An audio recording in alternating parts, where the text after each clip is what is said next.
September 15, 1940. 11:07 a.m. London, England. The church bells have just stopped ringing. Moments ago, they were pealing across the capital, an ancient signal reserved for invasion. Now there is only the low, growing thunder from the southeast. It starts as a vibration underfoot. Then the windows begin to tremble. High above the Thames estuary, more than 1,000 German aircraft are forming into disciplined waves.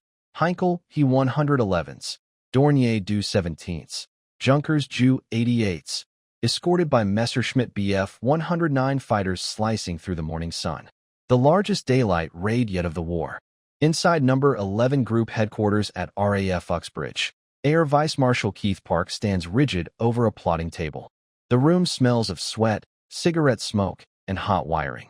Women of the Women's Auxiliary Air Force move colored markers across a map of southern England. Each block represents a formation. Each movement is life or death. The filter room has confirmed it. This is not a feint. It's everything. Fighter Command's resources are almost gone. For weeks, the Royal Air Force has been fighting a relentless campaign. Airfields cratered, hangars burned, pilots buried faster than replacements can arrive. The Germans have shifted from attacking shipping to systematically smashing Britain's radar stations and fighter bases. Sector stations at Biggin Hill and Kenley have been pounded to rubble. If the Luftwaffe breaks Fighter Command now, Operation Sea Lion, the planned German invasion, will follow, and Britain will stand alone. Prime Minister Winston Churchill watches from the underground operations room. His jaw is tight, cigar forgotten between his fingers. He asks only one question: what reserves have we? There are almost none. In the skies above Kent, RAF pilots scramble from dispersal huts. Hurricanes and Spitfires roar down grass runways scarred by bomb craters. Many of the young men climbing into cockpits are barely 20. Some have flown 3 for sorties already this week. Exhaustion clings to them like damp wool. Squadron leader Brian Lane of No. 19 Squadron pulls his Spitfire into a steep climb. The radio crackles, vectors from ground control, altitude estimates, incoming headings. He scans the horizon. Then he sees them. Black crosses against the blue. The first collision is chaos. Contrails twist like torn fabric. Machine guns hammer. The sky fills with smoke trails and falling metal. You can almost feel the freezing wind tearing past open cockpits at 350 miles per hour. There is no room for fear, only instinct. Below, Londoners look up. The bombs begin to fall. Explosions ripple across the docklands. Warehouses erupt in flame. The Thames reflects pillars of black smoke rising like funeral pyres. Fire brigades rush forward as debris rains down. Ambulance sirens wail beneath the aerial battle overhead. But something unexpected happens. The RAF is still there. Wave after wave of German bombers are intercepted before they reach central London.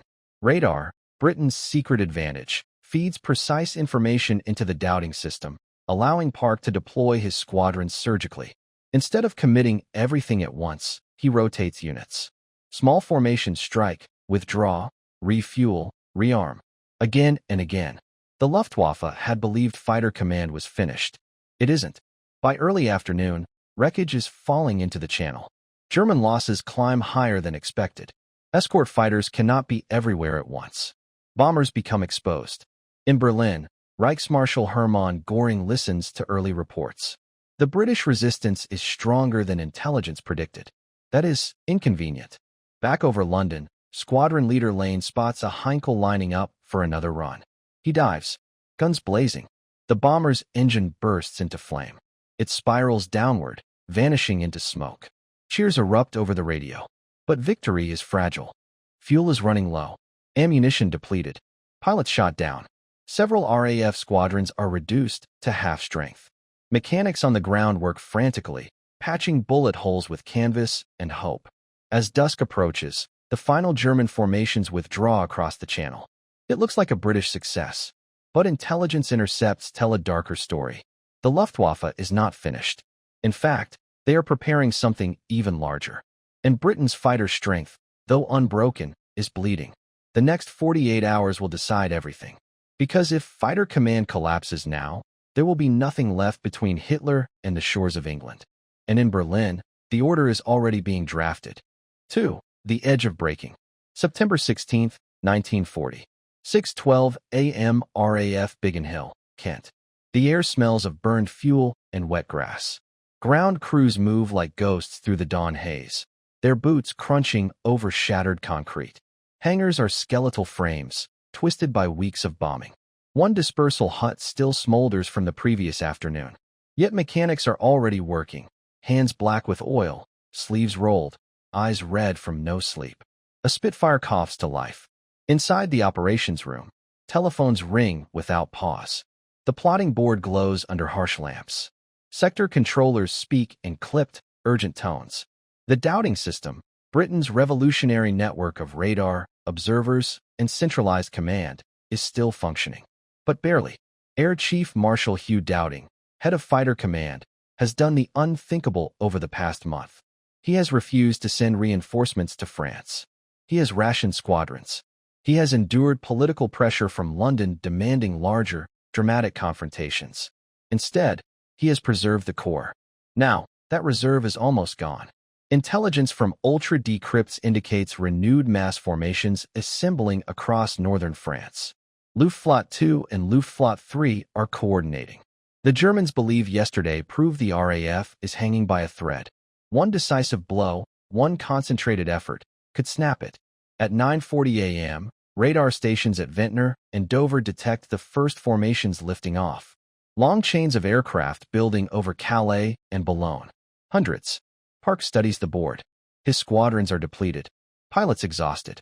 Replacement aircraft are arriving from factories faster than trained men to fly them. Some new arrivals have barely 10 hours solo. He makes a choice.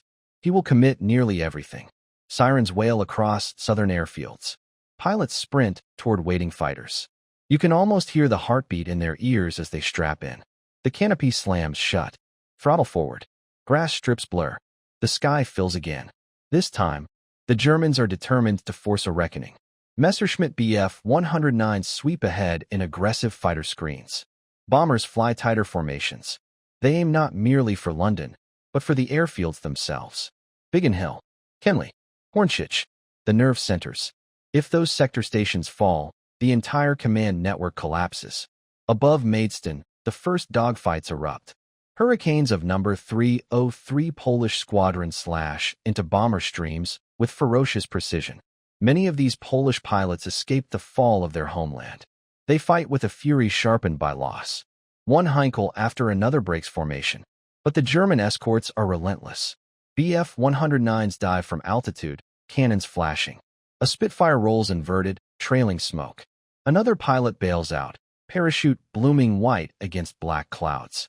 On the ground, bombs crash into Kenley. Control rooms shake. Telephone lines sever. Craters swallow taxiways. For a moment, communications flicker. If the sector stations fail, coordination dies. Park watches the board as markers falter. He dispatches his final available squadron, young men from No. 602 City of Glasgow Squadron, straight into the thickest concentration. It is a gamble bordering on desperation. Over London, civilians brace as explosions ripple once more. Fire crews struggle to contain blazes from yesterday's raids. The capital is weary, but not broken. In underground shelters, families sit shoulder to shoulder, listening to the dull percussion above. By early afternoon, something unexpected begins to happen. German formations are thinning. Losses mount again. RAF interception patterns, though strained, remain effective. The British are not collapsing. They are bending. Just enough. Fuel becomes the enemy for the Luftwaffe. Bf 109s have limited range over England. Escort time is short. Bombers linger too long and pay the price. Reports stream into Göring's headquarters. Casualties higher than anticipated. Fighter cover insufficient to guarantee dominance.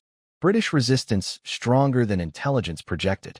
Back in the skies over Kent, squadron leader Douglas Bader, flying with artificial legs strapped into his Spitfire, leads his men through another attack run. He is fearless, almost reckless. His presence alone stiffens resolve. The afternoon sun dips.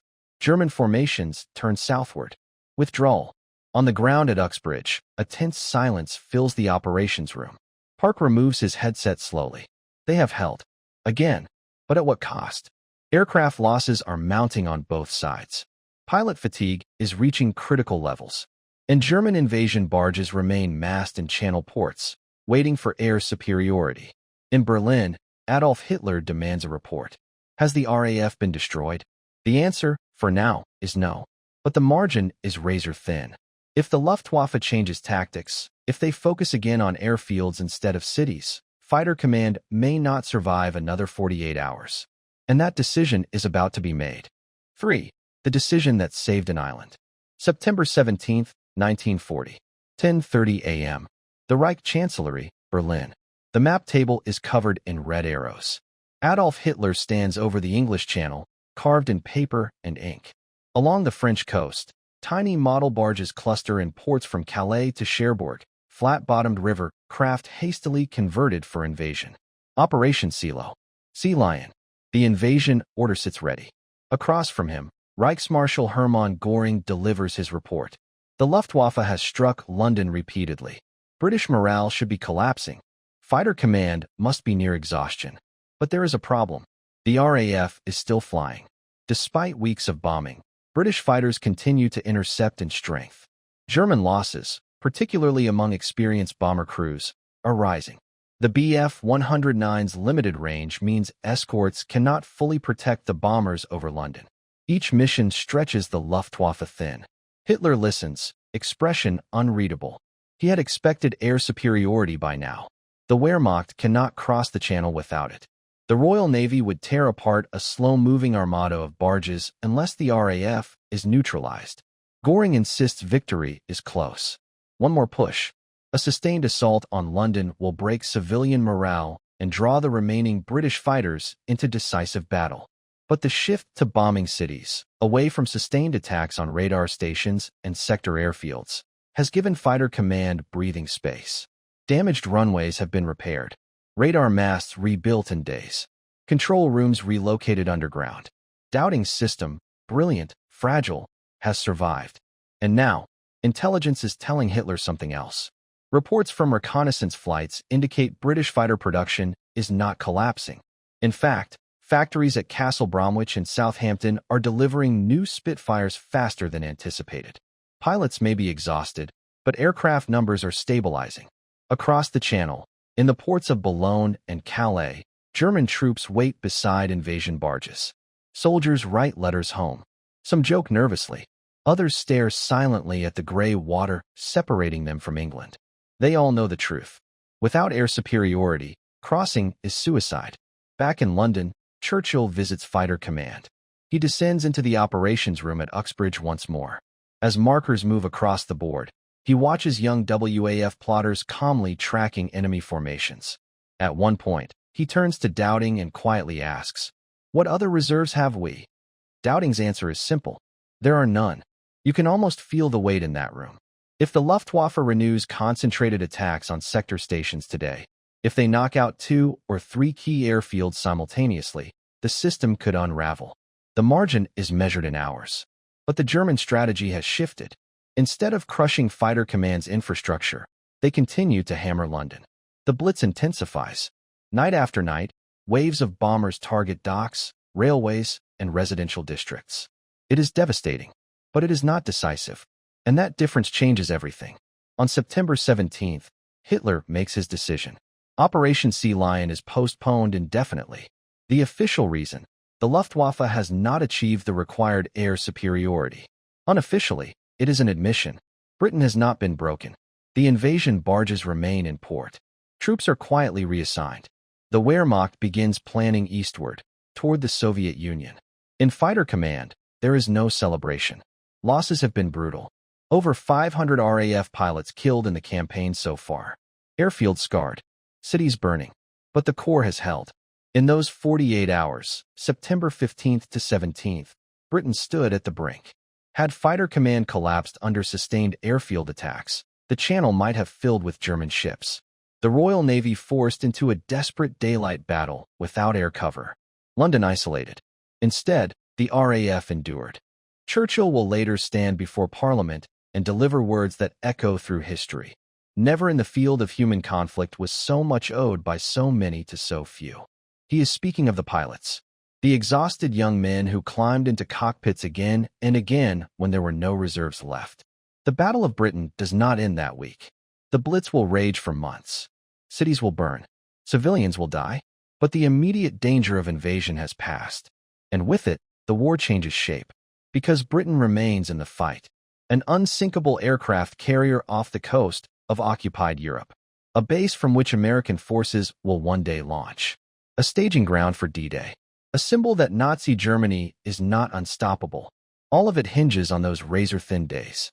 Those 48 hours when the sky over southern England was thick with smoke, and the outcome of the war balanced on the wings of a few hundred fighters.